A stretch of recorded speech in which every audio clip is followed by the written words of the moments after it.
Tired of projects spiraling out of control?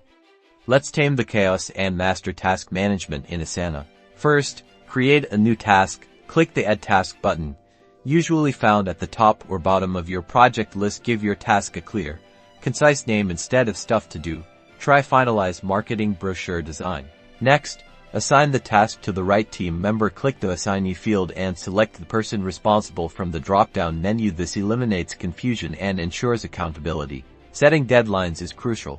Click on the due date field and choose a realistic date for completion. This helps keep everyone on track and prevents bottlenecks. Now, establish dependencies if necessary. If a task can't start until another is finished, use the Dependencies feature to link them. This visually shows task order and helps manage priorities. Provide crystal clear instructions in the description field.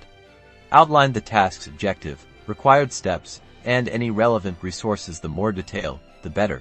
Communication is key. Use the comments section to ask questions, provide updates, and share feedback directly within the task. This keeps all communication centralized and easily accessible. Organize your tasks within sections to represent stages of work, like to do, in progress, and completed. This provides a visual overview of your project's progress. By following these steps, you can transform Asana into a powerful collaboration tool, ensuring clarity, accountability, and successful project execution. Now go conquer those tasks.